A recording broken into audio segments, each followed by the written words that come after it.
Relationships, whether romantic, friendships, or professional, often involves a dynamic between two types of people, the givers and the takers.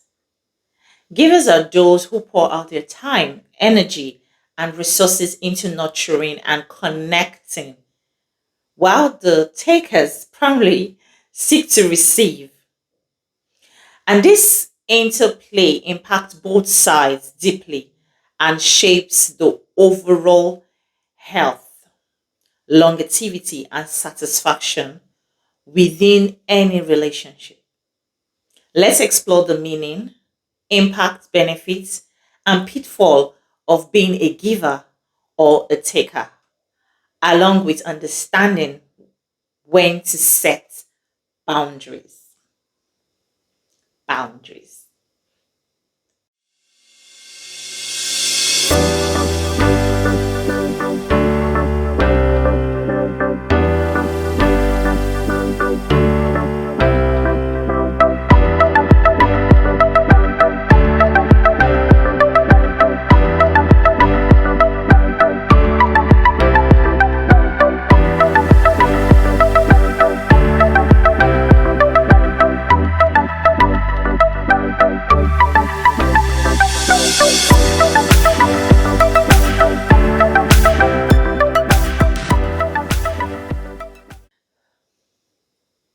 Hi, welcome back to Real Talk with Jew.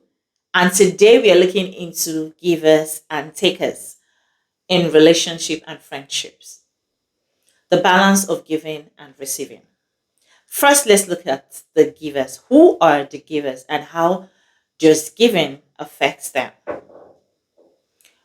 What I mean to be a giver is givers are people who find joy in sharing, supporting, and uplifting others. They often approach relationships with an open heart and ready to invest emotionally, mentally, and even materially. Being a giver can be deeply fulfilling. Yes, deeply fulfilling as it can create bond based on loyalty, trust, and gratitude. What are the advantages of being a giver?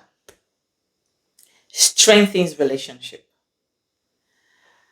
Being a giver strengthens relationships. Givers often build strong supportive bonds because their acts of kindness and care creates trust and loyalty. It helps with personal growth. By putting others' needs first, givers develop empathy, patience, and a deeper understanding of human nature. Another one is emotional fulfillment. Wow. Giving can be a source of personal joy and satisfaction. I bet this is something I have experienced. Making givers feel valuable and have a mission or purpose. What are the disadvantages of being a giver? The risk of overgiving. Number one is burnout. Constant giving without reciprocation drains energy, leaving the givers physically drained and emotionally exhausted.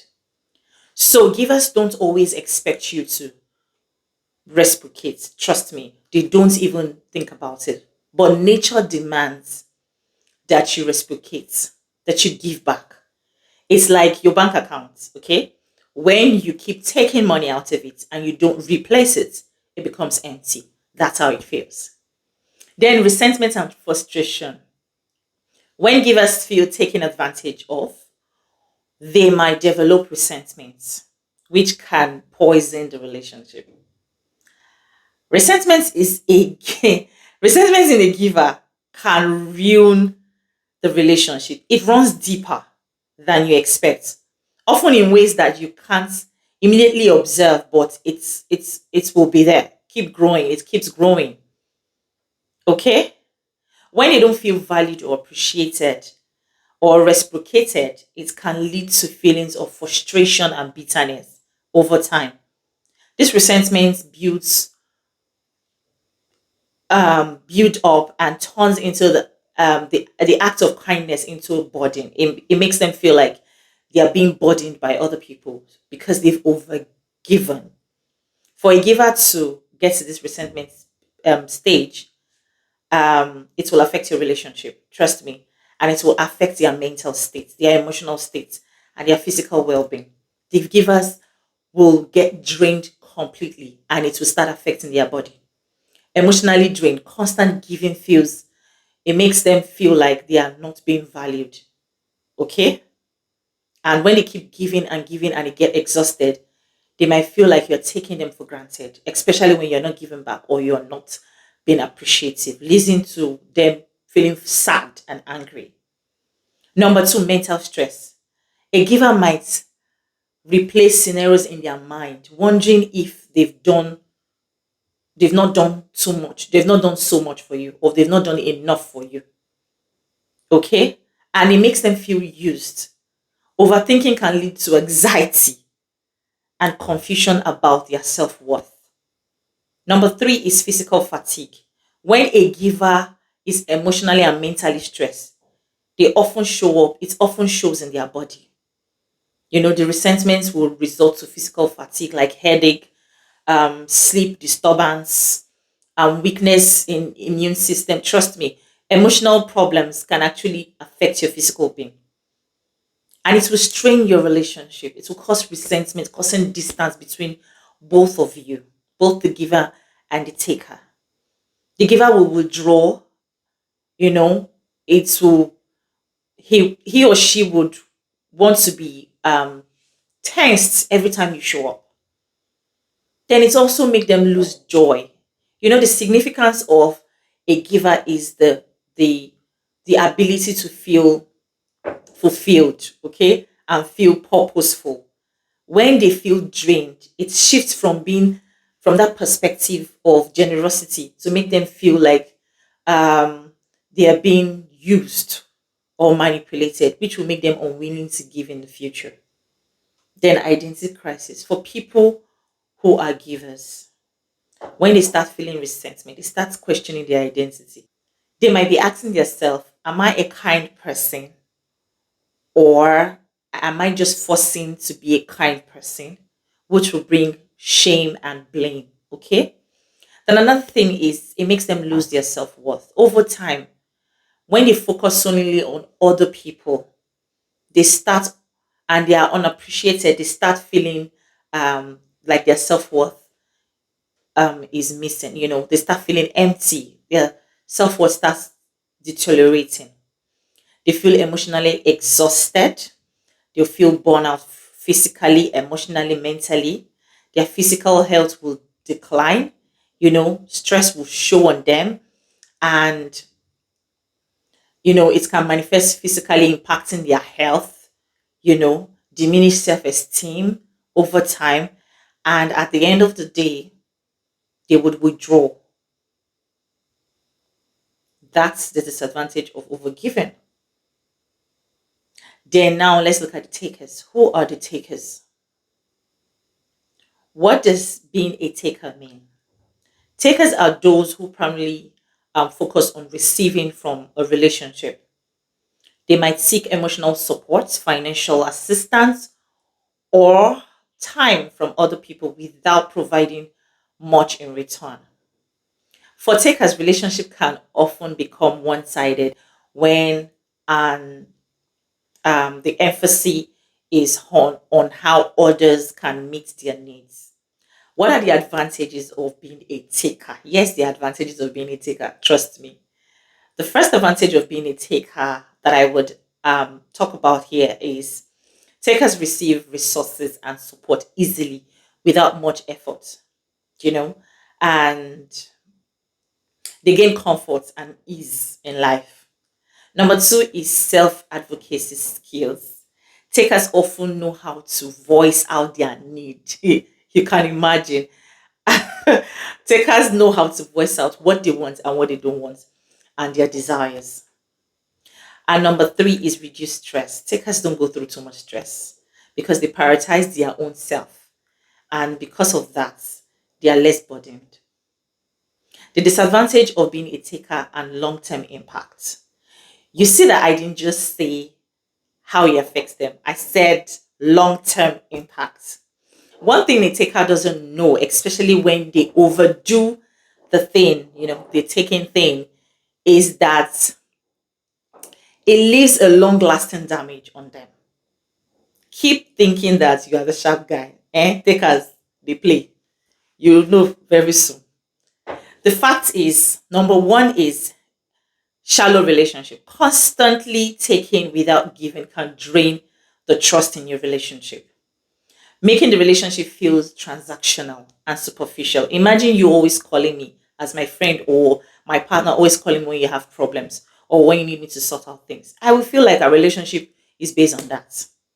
Isolation. Over time, friends and partners will distance themselves, leading to loneliness. When friends and partners sees that it's a constant thing with you and there is no change, you become old news. Imagine you walking into the room. Have you ever seen a scenario where somebody's walking into the room and people is already saying, "Oh, you don't come again, I no get to," or "Oh, I feel exhausted. I beg this person not supposed to be here." It's not nice. Then you miss growth opportunity. Focusing on yourself alone prevent takers from developing empathy, patience, and maturity. I often see this in people who are self-centered.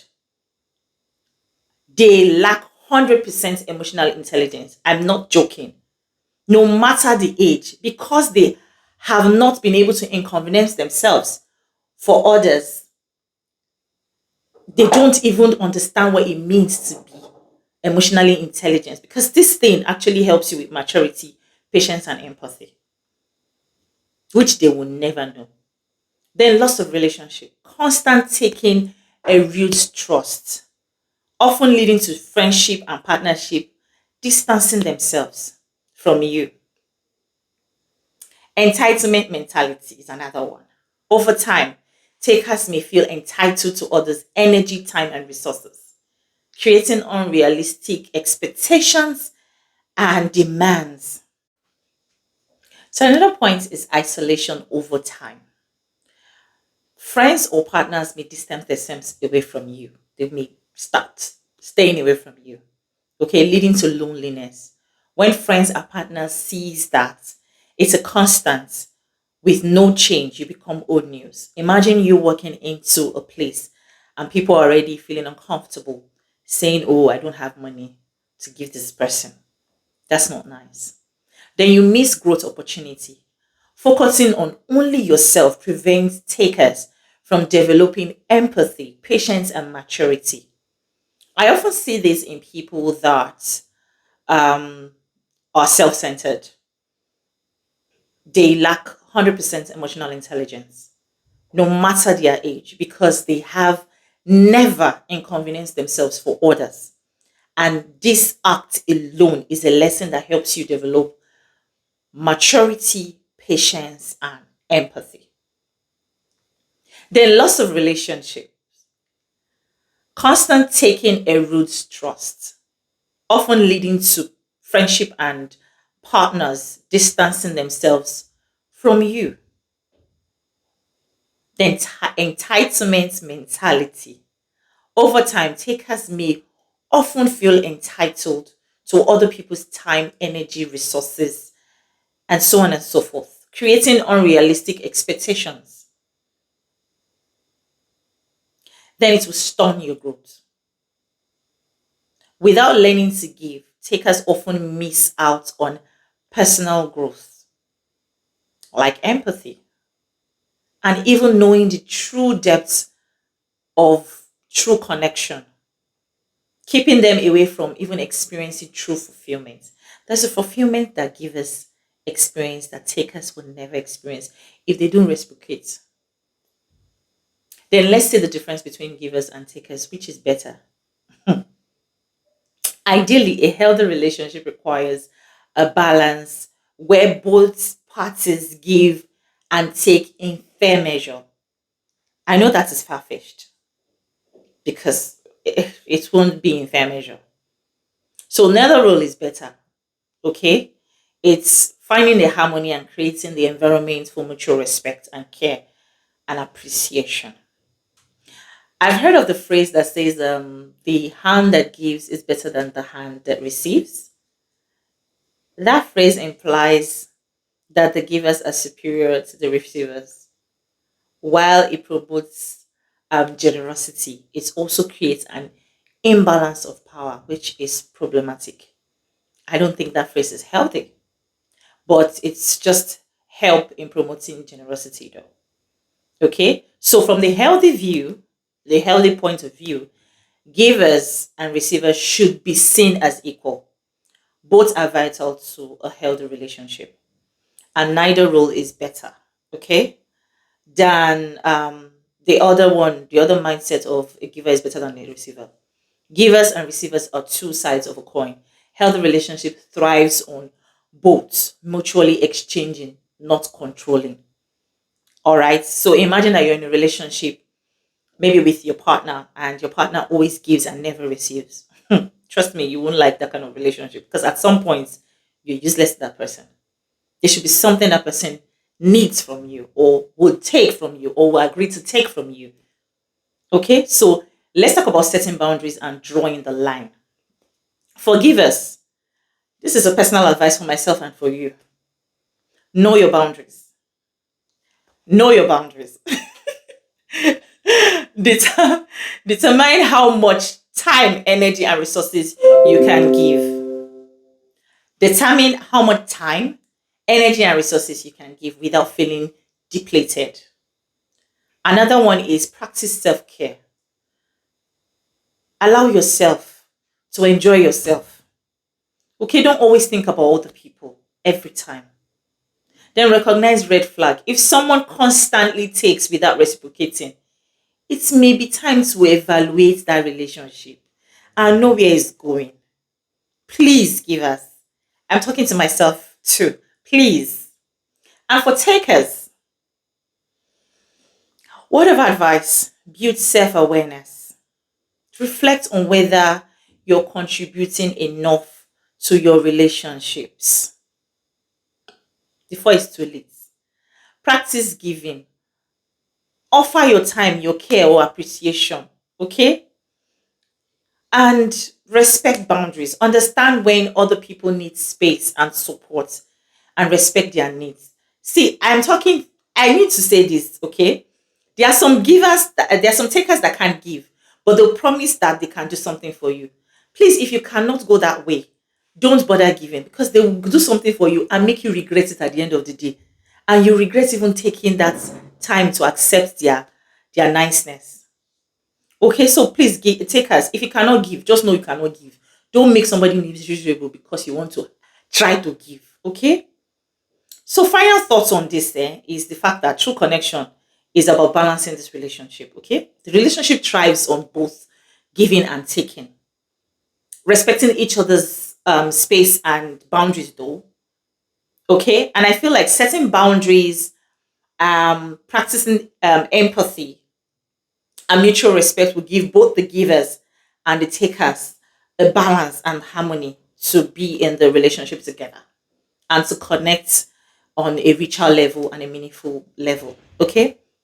And in the end, healthy relationship depends not on being a giver or a taker, but on finding the balance. You know, the balance is very important. Okay. As a giver, please know where you feel used. When you are feeling used or exhausted, I feel like you should know where to cross to put the boundary. Okay. And as a taker, ask yourself, brother, sister, am I giving back? If you are not, okay, you can't give back. There's some people that can't give back in the same measure or the same quantity or quality. But at least, am I being thankful, appreciative? Am I not forcing it? You know, sometimes you might be forcing it and not knowing, okay, as a taker. And sometimes put yourself in the giver's shoes. Have I taken too much that it might affect this person? Then another question is, if you need to be truthful to yourself, every giver needs to be refilled. Give them space, you can give them. Give them space to refill themselves. Okay? Give them space to recharge. All right. Constant giving drains. For the givers, constantly doing it for others, emotionally, physically, mentally, will drain you and turn you into someone you're not. So I will advise that you take time to recharge. Giving is fulfilling, but when it's overdone or when it's overflowed, it's it will drain you, leading to some emotions that you can't control. So givers and takers, know your boundaries and know where to draw the line. Give yourself space and love yourself. Thank you for watching this video. If this video resonates with you, please like, share, and subscribe to Real Talk with Ju for more topics like this. My mission is to help other people understand relationship, get fulfilling relationship, empower women like me, and share the love I have in my heart to everyone. Thank you for watching this video and see you in my next video. Bye.